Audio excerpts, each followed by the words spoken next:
حدیثوں کو گھڑ کے تو ان کی بیک گراؤنڈ میں بطور دلیل کے جوڑ دیا، ایویڈنس کے طور پہ جوڑ دیا، اور اس طرح کنیکشن قائم ہو گیا اس تیار شدہ شریعت یا فقہ اسلامی کے وجود کا حضور علیہ السلام کی حدیث اور سنت کے ساتھ. اور فائنلی وہ کنسپٹ یہ دیتے ہیں کہ اس پورے کے پورے کام کے ماسٹر آرکیٹیکٹ امام شافعی ہیں. ماسٹر آرکیٹیکٹ اسٹیبلش کرنے کے لیے پھر جگہ جگہ حدیث اور سنت کی ضرورت تھی، تو وہ کہتے ہیں کہ اس کو شرعی تصور دے کر پھر انہوں نے وہ سنت کے وہ تصورات تھے ان کو سنت رسول بنا دیا، اور پورا کا پورا کنسیپٹ سنت کو سورس آف لا بنایا. اور یہ این جے کولسن، اس نے تو پورا چیپٹر لکھا ہے اپنی کتاب اے ہسٹری آف اسلامک لا، یہ میرے پاس ہے، این جے کولسن. اس کے پیج 53 پر پورا چیپٹر دیا ہے جہاں انہوں نے یعنی حضرت امام شافعی کے اس رول کو ماسٹر آرکیٹیکٹ کے طور پر بیان کیا ہے کہ کس طریقے سے یہ چیپٹر 4 ہے.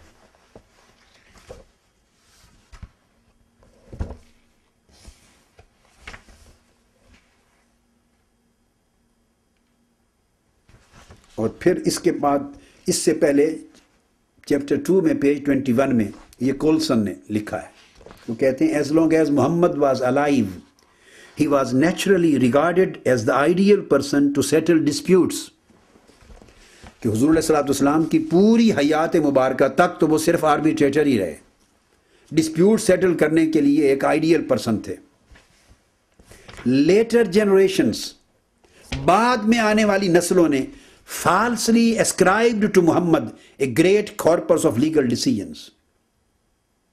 بعد میں آنے والی جنریشنز اور نسلوں نے جھوٹے طریقے سے قانونی فیصلے اور قانونی میگزمز اور قانونی جو احکام شرعی ہیں وہ معاذ اللہ محمد صلی اللہ علیہ وسلم کی طرف منسوب کر دیے. And the extent of his extra Quranic law making is the subject of the greatest single controversy in early Islamic legal history. اور معاذ اللہ کہ ان کی جو تشریعی حیثیت ہے لا میکنگ کی، یہ اسلام کی ارلی ہسٹری میں سب سے بڑی کنٹروورسی تھی. اب یہ کذب ہے، یہ اتہام ہے، یہ پورا کنسپٹ ہے.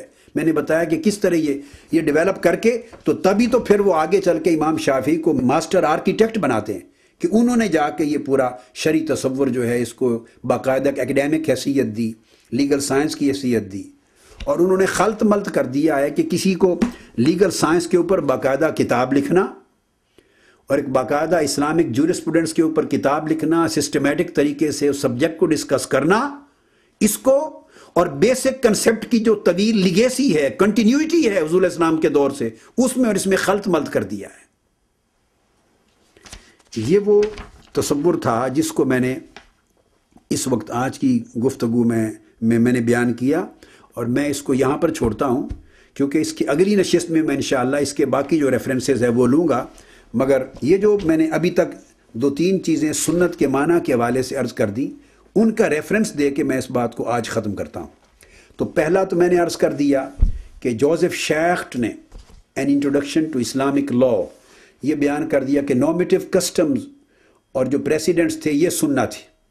اس کے بعد سیکنڈ کنسیپٹ وہ دیتا ہے ان دس آئیڈیا آف پریسیڈنٹ اور سننا، وہ تو پورا بیان ہو چکا. اب آگے Islam the greatest innovation that Arabia saw. اب اس تصور میں کہہ رہا ہے کہ عربوں کی اپنی روایات بھی سنت تھی اور اسلام ان کے اندر ایک بدعت بن کے ابھرا، جس کی وجہ سے وہ ریوولٹ کرتے تھے کہ اپنی روایات کے خلاف اسلام کو قبول کرنے کے لیے تیار نہیں تھے. اور وہ بیان کرتا ہے کہ the greatest innovation that Arabia saw had to overcome this obstacle, and a hard fight it was. But once Islam had prevailed even among one single group of Arabs, the old conservatism reasserted itself. What had shortly before been an innovation now became the thing to do. A thing hallowed by precedent and tradition is sunnah. This ancient Arab concept of sunnah was to become one of the central concepts of Islamic law. Sunnah in its Islamic context originally had a political rather than a legal connotation. It referred, آگے آ رہا ہے جس کو میں نے بنو امیہ کی پالیسیوں کے تک کو ریلیٹ کیا. It referred to the policy and administration of the caliph. The question whether the administrative acts of the first two caliphs, Abu Bakr and Umar, should be regarded as binding precedents arose probably at the time when a successor to Umar had to be appointed, and the discontent with the policy of the third caliph Uthman, which led to his assassination, took the form of a charge that he in his turn had diverged from the policy of his predecessors and implicitly from the Quran. یہ وہ پورا concept کہ وہ آگے پر کہتے ہیں in this connection there appeared the concept of the sunnah of the prophet, not yet identified with any set of positive rules. جو سنہ ہے حضور علیہ السلام کی سنت، وہ کہتے ہیں پازیٹیو رول سے ابھی تک اس کی شناخت نہیں تھی. Set of positive rules, but providing a doctrinal link between the Sunnah of Abu Bakr and Umar and the Quran. The earliest certainly authentic evidence for this use of term, yani Sunnah of Prophet, Sunnah of the Prophet, is later addressed by the Khariji leader Abdullah bin Ibad to the Umayyad Caliph Abdul Malik, and the same term with a theological connotation and coupled with the example of the forebears occurs in the contemporary treatise which Hassan al-Basri addressed to the same caliph. It was introduced into the theory of Islamic law,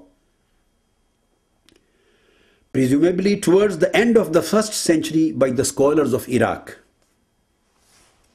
یہ وہ پورا concept اور and کرتا ہے وہ اس کے اوپر in this way concepts and maxims originating from Roman and Byzantine law, from the canon law of the Eastern churches, from Talmudic law, from rabbinic law, and from Sasanian law, infiltrated into the nascent religious law of Islam during its period of incubation to appear in the doctrines of the 2nd century.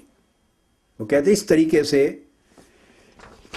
کہ پہلی بار وہ term شہادت عثمان پر use ہوئی، پھر خارجی leader نے استعمال کی، سنت رسول کی، پھر امام حسن بصری نے کی، اور پھر وہ ایڈمنسٹریٹو پالیسیز کو سنت میں شامل کر کے اور اس کے ساتھ پھر رومن لا کی چیزوں کو شامل کیا، پھر بیزنٹائن لا کو شامل کیا، پھر ایسٹرن چرچ جو تھے مشرقی چرچ ان کے کینن لا کو شامل کیا، پھر یہودی قانون کا ٹیلموڈک ریبنک لاز کو شامل کیا، ساسینین لاز کو شامل کیا. وہ کہتے